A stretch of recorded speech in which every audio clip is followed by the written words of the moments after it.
temática de debate porque conocimos en los últimos días las nuevas cifras de delitos, donde se observaba justamente una baja en la cifra de delitos, y allí habló el ministro interino del Interior, el subsecretario del Ministerio del Interior, pero bueno, ahora ejerciendo el interinato de la titularidad del Ministerio del Interior, Guillermo Maciel, hablando de que se rompió la resignación del que no se podía con la inseguridad. Nos pareció que es un concepto interesante para compartir con los televidentes de Esta Boca es Mía y para debatir en este programa, así que para que nos contextualice un poco y poder una vez más conversar sobre estos temas, es que le damos las buenas tardes al doctor Guillermo Maciel. ¿Cómo estás, Guillermo?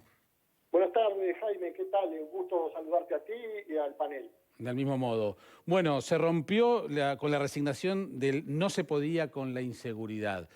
Solo por las cifras sacás esta conclusión. ¿Cómo ha sido este año de gestión? Tú venías, además de un trabajo previo a través de Fundapro, de análisis de toda la problemática vinculada justamente a la seguridad, y ahora te ha tocado nuevamente estar en el corazón de la gestión. Correcto. Bueno, el año ha sido agotador. Llevamos 10 meses y parece que fueran 20. El nuevo gobierno se comprometió a instrumentar, a realizar cambios en materia de seguridad pública y tratamos de cumplir con ello, pese a las enormes dificultades que tiene toda la población con el tema de esta pandemia que nos toca vivir.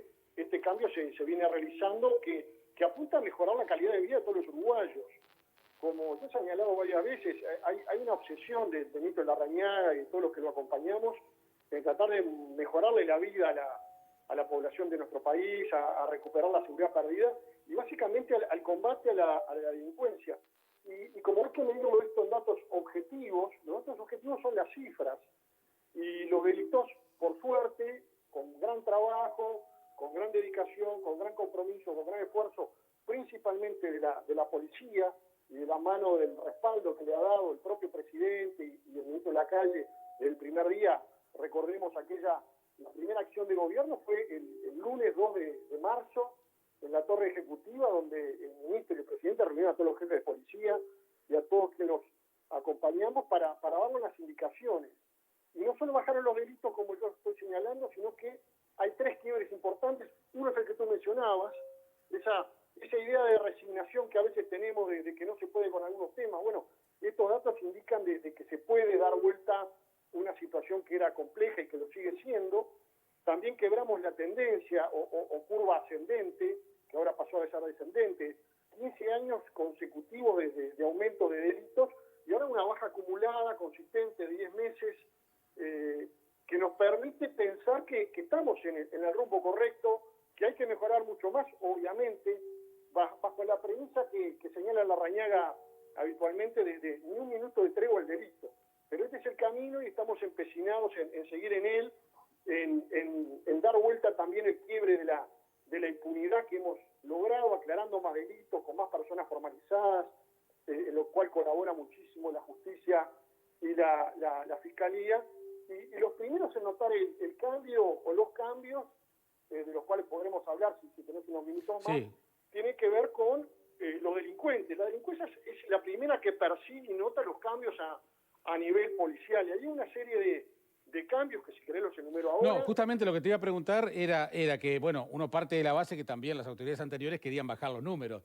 ¿Qué cambió? ¿Qué fue exactamente lo que hace la nueva administración para que pase esto que estás comentando?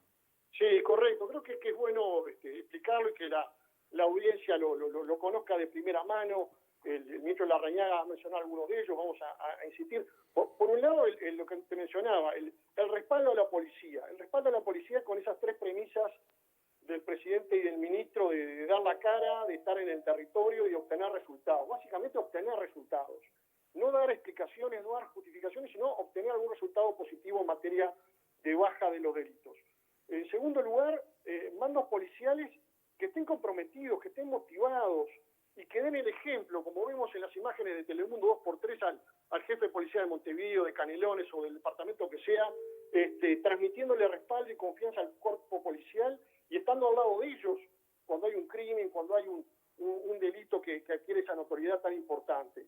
De la misma forma, desde el Ministerio del Interior tenemos obviamente la misma policía, pero hay una distinta conducción y gestión. Una tener una planificación contra el delito, un despliegue de los funcionarios, el respeto a la autoridad.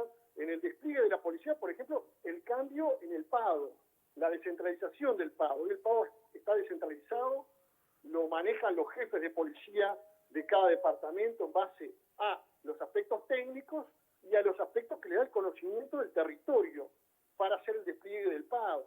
El poner a la seguridad como una prioridad. Para este gobierno y para este ministerio, la seguridad pública es una prioridad absoluta. Hay una línea estratégica, operativa, que no podemos detallar porque justamente es contra la delincuencia y no le vamos a avisar cuál es esta línea estratégica, pero que también se visualiza, por ejemplo, en la apertura de más de 40 destacamentos seccionales, subseccionales, básicamente en el interior del país, que estaba prácticamente despoblado de policías con muchas seccionales y destacamentos cerrados. La creación de las brigadas antidroga en Montevideo y Canelones han sido muy buenas en la lucha contra algo que es otra pandemia que tenemos, que es el narcotráfico, y donde no había, todos los departamentos tienen una brigada antidrogas, ahora creamos en Montevideo y Canelones, y eso ha permitido aumentar los allanamientos. Vamos a hablar de 900 allanamientos más que en 2019, más cierre de bocas de droga, un 58% más, por tirar a dos cifras. También tenemos la participación mucho más activa, y ustedes lo habrán visto, de la unidad aérea policial, con más horas de vuelo, tanto diurno y nocturno, que están dando un resultado realmente formidable. En el tema del algeato, que es un tema también que venía muy, pero muy complicado y que tanto afecta a la gente del interior, bueno, la creación de la Dirección Nacional de Seguridad Rural ha hecho un combate focalizado contra el algeato y ha permitido empezar a revertir una cifra que a principio de año estamos un 30% arriba y ahora estamos un 1,5% por debajo. Y, por supuesto, la puesta en vigencia de la ley de urgente consideración, que le proporciona un mayor respaldo a la policía e instrumentos para el combate más eficaz del delito. ¿Todo esto, Guillermo, todo esto se ha hecho con más recursos o simplemente han manejado de otra manera los que ya existían? No, es un manejo diferente, una gestión diferente de los mismos o menos recursos. ¿Por qué digo menos recursos?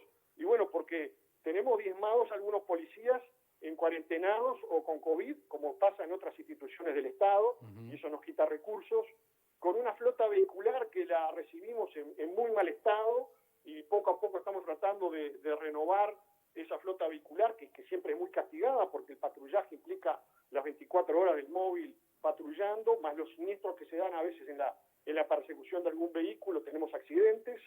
Y también ha colaborado en todo esto, no quiero dejar de lado a la Fiscalía, ¿no? La Fiscalía General de la Nación, el Poder Judicial y también la Dirección de Policía Científica. Ustedes habrán visto a través también de los noticieros el trabajo denodado de esta unidad policial tan importante, que a través de ADN, de huellas y de rastros ha logrado aclarar en pocas horas crímenes y situaciones que realmente habían generado una situación muy compleja en nuestro país, como fue, por ejemplo, el asesinato, recordaremos, de los infantes de Marina y algunos otros casos más. Justamente, acabas de nombrar al Poder Judicial. Parte de los argumentos que muchas veces hemos escuchado tenía que ver con justamente la investigación de la policía y que después el Poder Judicial no actuaba en consecuencia con los presuntos culpables a la hora de juzgar. ¿Cómo se ha dado en esta administración el vínculo con el Poder Judicial en función de esos resultados de las investigaciones y después el procesamiento, el encarcelamiento? Acá indudablemente en todo este tema de seguridad pública hay tres patas, o cuatro diríamos. Una pata es la policía, otra es el Poder Judicial, otra es la Fiscalía, que es la que va a imputar, y la otra son las cárceles, ¿no? Donde si no rehabilitamos también tenemos un problema grande. Las cárceles está funcionando y va marchando por buen camino el Plan Dignidad que estableció el ministro Larrañaga y que Santiago González tanto ha difundido, que es nuestro director de Seguridad y Convivencia. Con la Fiscalía hemos venido acordando y funcionamos muy bien, y con el Poder Judicial hemos tenido conversaciones, el ministro Larrañaga directamente con la presidenta Bernabé Miguel de la Suprema Corte de Justicia, ajustando el funcionamiento con los jueces para las órdenes de allanamiento, para el tratamiento de todos los casos que son complejos, y también nos ha dado una mano muy grande, y vuelvo a insistir, la ley de urgente consideración, donde en materia procesal, en materia penal, pero básicamente en materia del nuevo Código de Procedimiento Penal, hay una serie de normativas que agilitan el trabajo de los jueces y de los fiscales, que permite mayor cantidad de imputaciones a quien comete el delito y que ha demostrado ser muy eficaz. De todo eso que dijiste, las cárceles, si bien hemos hablado con Santiago González más de una vez, pero en ese resumen que acabas de hacer, ¿te parece que las cárceles hoy están bien encaminadas, siguen siendo o son un elemento de rehabilitación? No, indudablemente que no. Recibimos unas cárceles en estado deplorable, con buracos en las paredes, con las rejas que nos cierran o que están arrancadas, con una población reclusa, muchísima de la cual duerme en el suelo o dormía en el suelo. Hoy estamos haciendo autosuficiente algunas cárceles con los plantíos que ha aplicado Santiago, de papas, de boniato, de zanahoria. Se están construyendo camas de madera, se está tratando de refaccionar y está previsto en el presupuesto nacional la venta de inmuebles ociosos que tiene el Ministerio del Interior, y a través de la venta de esos inmuebles conseguir los recursos genuinos sin tener que pedirle al Ministerio de Economía refuerzos de rubro, que en definitiva son impuestos que pagan los uruguayos, vender propiedad del Ministerio del Interior y volcar ese dinero a inversiones, tanto de construcción de nuevas cárceles como de refacción de las que hay. Hay que darles condiciones de dignidad a las personas privadas de libertad para comenzar la rehabilitación. Hay pasos que se han dado importantes, como la instalación del MIDES dentro de CONCAR, que es importantísimo su participación, la participación de ANEP, la participación de Salud Pública. Hemos hecho acuerdos para la rehabilitación en lo que tiene que ver con un flagelo de las cárceles, que es la droga. La mayoría de la población reclusa... Venimos de pocas horas de un incidente grave en las cárceles, ¿no? Sí, exactamente, un conflicto entre los reclusos, donde terminaron con el trágico saldo de dos reclusos, uno apuñalado que falleció, otro quemado, y otros quemados que no fallecieron, pero que están de gravedad indudablemente, sí. Algo que nos entristece a todos, más allá de las connotaciones que a veces algún ciudadano tiene. Tenemos que pensar que todas estas personas en algún momento van a recuperar la libertad y que tenemos que hacer los máximos esfuerzos porque todos aquellos que sean recuperables, podamos recuperarlos, conozcan un oficio, una forma de trabajar y se puedan reinsertar en la sociedad y no volver a este círculo vicioso en el cual un 65% aproximadamente está incurriendo en la reincidencia. La última pregunta, y que tiene que ver con un tema mucho más puntual y coyuntural, en lo que va de la temporada. Los operativos para dispersar las aglomeraciones, ¿han tenido el impacto necesario que ustedes esperaban? ¿No habría que haber actuado quizás con mayor severidad en algunos casos? ¿Cómo se han manejado en ese sentido? Nosotros estamos muy conformes porque, fíjate Jaime y el panel, por fin de semana, que es donde se agrega más gente básicamente en el interior y en las playas y en las zonas de balnearios, estamos teniendo cerca de 400 operativos por fin de semana, y los que salen a la luz pública es algún incidente que es uno o dos, como ocurrió en La Pedrera, como ocurrió de repente en Punta del Diablo, en algún local, en Piriápolis, en La Rambla, pero son muy puntuales.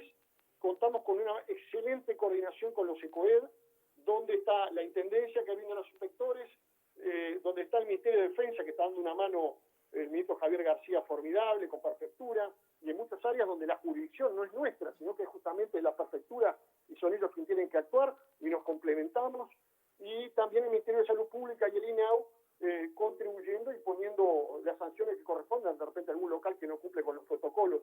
Hasta ahora se viene desarrollando bien, pero acá tenemos que apelar no a la eventual presencia policial o del Ministerio de Defensa. Acá tenemos que apelar a la conciencia de los jóvenes y los ciudadanos. Yo entiendo, y tengo hijos adolescentes que quieren salir a bailar, y que quieren disfrutar, y que quieren divertirse, pero les estamos pidiendo un esfuerzo por nuestros padres, los padres de ellos, por nuestros abuelos, por los tíos, las personas que fallecen de edad avanzada, no se contagiaron porque salieron a la calle o fueron a caminar o que fueron a la playa. Los ha contagiado un familiar, ha sido contagio intrafamiliar. Por lo tanto, los jóvenes, que son los que más se movilizan, van a tener muchos años por delante para divertirse, que esperen apenas un poco tiempo más, que vamos a tener las vacunas, que va a dar la posibilidad de empezar a revertir esta situación, y apelamos entonces a tomar conciencia y a que todos colaboremos en cuidarnos nosotros y cuidar a los demás también. Muchas gracias, doctor Maciel. Hasta pronto. Gracias, a las órdenes. Que pase muy bien el ministro interino del Interior, subsecretario del Ministerio del Interior, el doctor Guillermo Maciel, con una cantidad de elementos que tienen que ver con el tema de las cifras, el tema de la gestión en estos primeros meses y este tema puntual que quería tener su opinión sobre cómo se había desarrollado en esta primera parte de la temporada. Pepe. Sí, el doctor Maciel realiza una crónica interesante de lo que han sido estos últimos 10, 11 meses de la tarea del Ministerio del Interior. En algunas cosas uno puede estar de acuerdo, en lo que él formulaba con respecto al tema de las cárceles, que hace pocas horas debatimos aquí en relación al hecho luctuoso ocurrido en el ex Comcar. La posibilidad de implementar nuevos centros de reclusión aparece como algo que no debe demorarse mucho más. Estamos hablando de la situación que están viviendo hoy de hacinamiento en las cárceles, o sea, que esa aparece como una medida urgente a tomar. Bien, eso está claro. También desliza algunos comentarios que creo que dan para pensar o para analizar cuando él habla de la falta de incentivo, o mejor dicho, del incentivo que tiene ahora la policía, y uno puede interpretar que obviamente antes no tenía ese incentivo. Y en cualquier ámbito de la vida laboral, cuando uno está incentivado, trabaja mucho mejor, eso lo sabemos todos. Cabría preguntarse entonces por qué la policía, según el doctor Maciel, antes no tenía el incentivo que ahora tiene, más allá de que él da algunas pistas vinculadas a el apoyo del ministro in situ, el hecho de que los jefes de policías también estén trabajando codo a codo con el personal policial, y hasta el tema de la ley de urgente consideración. Yo creo que todavía es como demasiado pronto para sacar esa conclusión, pero bueno, el tiempo lo dirá. El tiempo dirá muchas cosas en este tema, ¿no? Estamos hablando de un año, menos de un año, así que bueno, habrá que ver. Con pandemia, además. Bueno, y ese era el otro tema. Habría que ver hasta qué punto el hecho de haber tenido marzo, abril y mayo prácticamente con movilidad muy, muy reducida en la capital, por más que es muy reciente, pero ese tiene que haber impactado seguramente en la modalidad del delito. Recordemos que si bien no es solamente la noche un ámbito, por él mencionaba el tema del narcotráfico, no es la noche solamente el ámbito donde se mueve el narcotráfico, pero es un escenario que le resulta un maridaje interesante, por decirlo de alguna manera. Se ha cortado desde hace mucho tiempo, no estamos teniendo una noche en la capital tan activa, por lo cual la modalidad del delito debe haber cambiado. Ale. Sí, bueno, lo primero es lo obvio y decir que todo dato que refleje buenas noticias, que bajen los delitos, obviamente es una buena noticia, tiene que ser visto justamente con alegría y con entusiasmo por todos, sin restricciones. En todo caso, procurando hacer una mirada un poco más global, yo repasé algunas reacciones del sociólogo y ex senador de la República, Rafael Paternain, en el sentido que los homicidios en efecto bajaron, y según la mirada de Rafael Paternain, en realidad esa tendencia al descenso se había iniciado en el año 2019. Yo recuerdo que aquí habíamos hablado cuando en el año 2019, algunos datos ya después del pico del año 2018, ¿se acuerdan aquel pico que en buena medida fue una de las causas que lo habrían justificado tenía que ver con la aplicación del nuevo código, todo aquel asunto, ¿verdad?, que tanto revuelo causó. Volviendo al puntapié inicial, me parece que es buenísimo que esto que tanto preocupa y con razón a la población empiece a dar resultados, números favorables. Siento que es un tanto pronto para sugerir que se rompió con la resignación de que no se podía hacer nada contra la inseguridad. Porque si damos como buena esta frase, podríamos decir que los problemas de la inseguridad han desaparecido y todos sabemos que aún estamos muy, muy lejos de este escenario. Del mismo modo, creo, acá a este panel en particular no le corresponde, no se tiene que poner ningún sello, porque hemos sido inmensamente críticos cuando un día sí y otro también se hablaba, por ejemplo, del sistema carcelario. Hablábamos del gran déficit que tenía el Uruguay Y hacíamos especial hincapié que formaba parte de ese déficit incluso constitucional, que tenía que ver con los derechos humanos, con la calidad de la democracia, con la mirada hacia el otro. El sistema carcelario en nuestro país está en las antípodas de esos principios. El Frente Amplio no logró cambiar esa situación. Pero cuando digo esto, digo que este era un asunto que ya venía con una larguísima herencia que casi no deja afuera a nadie en este sentido. Me parece que acaba de ocurrir una tragedia inmensa, vos se lo comentabas recién al subsecretario. Esa tragedia me parece que necesita de nuestros gobernantes que la miren de frente, con responsabilidad y no queriendo sugerir una vez más que esto es por culpa de lo que hicieron los anteriores. Hay un momento que por culpa de los anteriores, se tiene que acabar. Pero... Bueno, yo comparto que la seguridad no es solamente la evolución de los delitos en 10 meses, ¿no? Eso lo comparto. Pero sí creo que se rompió con un discurso. Se rompió con un discurso que una y otra vez nos decía que la evolución de los delitos de forma creciente era un fenómeno que se daba en todo el continente, que nosotros éramos los mejores del continente pese a que seguían creciendo los delitos. Se rompió con un discurso del no se puede o de lo que estamos haciendo es ya el máximo esfuerzo. Creo que yo tengo que ser sincera, lo veía de esa manera. Y creo que hay cambios que trascienden la incidencia de la pandemia, porque estos últimos meses teníamos una movilidad que en algunos casos en la capital del país llegó a ser superior a antes de la pandemia y los delitos bajaron. Entonces creo que sí, que hay un cambio en el discurso, se demuestra que la tendencia puede cambiar, puede revertirse.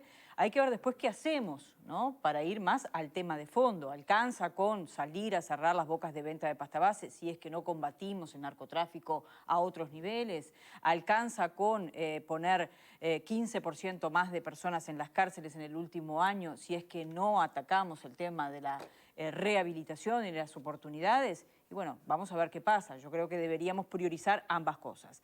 Pero creo que ha sido clave la incidencia de la policía en el territorio. Lo he comentado con mis compañeros aquí, por lo menos en lo que a mí me toca, la experiencia de encontrar operativos policiales una y otra vez, controles policiales en el trayecto que hago de mi casa acá, que son unos cuantos kilómetros y que voy por varias zonas, de ver en el lugar donde vivo pasar a la policía, aquella respuesta que te daban, no tenemos móviles, hoy yo creo que es una respuesta menos frecuente, no digo que no exista, pero es menos frecuente, hay una presencia mayor en el territorio. ¿Cuál ha sido el efecto de esa presencia mayor? No sé si es la explicación por la cual se bajan los delitos, pero creo que ha tenido una incidencia sin duda en estas cifras. Doctor. Varias patas no tiene la inseguridad, ¿verdad? En el tema del Ministerio del Interior, digo, ya se venía viendo el tema de ese descenso. Estamos hablando de que en el último periodo los homicidios crecieron un 46% y los homicidios un 53%. A pesar de que se había anunciado de que se iba a disminuir las rapiñas un 30% y demás, o sea que bueno. Y como bien dice Alejandro, en el último año bajó aproximadamente un 3%. Pero digo, eso no marcaba mucha tendencia. Hoy se bajó con los mismos recursos, aplicando de otra forma los que se tenían y tratando de mejorar dentro de lo que se puede, pero siempre dentro del presupuesto que tenía, o sea que es digno de aplaudir. Eso es por un lado. Ahora bien, hay otras cosas que lógicamente digo, no se han tenido precisamente en cuenta o de pronto no se ha tenido la debida inteligencia como para poder resolverlo. Cuando se habla de que han aumentado el número de imputaciones, eso quiere decir que en realidad se están cometiendo algún delito más, porque el que es imputado, lógicamente, porque algún delito cometió. Ahora bien, ¿cuál es la otra pata de la inseguridad? Tenemos por un lado la policía, por otro lado tenemos ¿quiénes? La fiscalía, que es la que instruye. Ahora, si no se le da recursos a la fiscalía, yo le he dicho una y otra vez, claramente su trabajo no lo pueden hacer. Y si no se le da recursos al Poder Judicial, menos se puede hacer. ¿Y qué es lo que sucede? Se habla mucho de la LUC que ha ayudado y ha ayudado mucho en el tema de seguridad, ¿verdad? En algunos artículos ha ayudado mucho, pero también está creando un cuello de botella, porque está por determinados delitos que antes eran excarcelables, ya no lo son. Entonces está saturando el sistema carcelario. Y si no se le dan recursos al sistema carcelario, se crea una luz, que crea un cuello de botella, ¿para qué? Para que haya más gente presa. Pero si no se le dan recursos al sistema carcelario, esto va a ser una bomba de tiempo. Entonces, bajaron los delitos, se aplaude. Ahora, las otras 3 patas hay que analizarlas muy bien. Bien, obviamente que este es un tema que hay que seguirlo, es una realidad que además depende mucho de las situaciones personales, ¿no? Aquí es cuando, en general sucede, pero en este tema de la seguridad o la inseguridad es más evidente, es que las estadísticas pueden ir por un lado, pero la situación personal de cada uno de nosotros, la experiencia de cada uno es lo que cuenta. Le podrán decir que la tendencia es la mejor, lo digo ahora como digo, que vale para cualquier administración, ¿no? Que la situación mejora las estadísticas, pero si te tocó a vos que te asalten, que te maten a un pariente o lo que fuere, Bueno, no es tu tía, ¿viste? lo comentaba un integrante acá, Selva, del panel, la otra que hablamos un tema similar y que comentaba, que decía que para ella la sensación era más o menos la misma porque lamentablemente había sufrido un robo en el auto. Sí, por eso. Claro. O sea que hay que estar atentos, simplemente por supuesto, tenemos que estar Pero atentos. los números son fríos igual, ¿no? Sí, igual, Sí, lamentablemente. y comparto de punta a punta porque es justamente la esencia de la vida humana, cómo uno vive las cosas. Claro. Nosotros, cuando estamos en un canal de televisión frente a un micrófono, deberíamos hacer el esfuerzo de no pasarlo exclusivamente por el tamiz de nuestras experiencias personales, ¿no? Claro, pero también justamente el televidente escucha a las autoridades, nos escucha diciendo las cifras y puede estar pensando exactamente lo contrario, visceralmente pensar que me vienen con que las cifras bajan si yo siento que... Es como la inflación, Sí. ¿verdad? Cuando dicen que la inflación subió tanto, dicen que me vienen a mí si yo lo que compro subió el doble. Lo Exacto. que pasa es que hay una percepción que es inevitable, y es lo que marcaba Verónica. Si vos vas por la calle y ves que hay policías, cuando hacías el mismo camino hace 8 meses atrás y no veías a nadie, Claro, también, esos son datos. es un dato. Esos también son datos, sin lugar a dudas. Vamos a dar vuelta a la página, tenemos una nueva pausa y tenemos un nuevo tema para compartir aquí en Esta Boca es Mía, debate en vivo en la tele.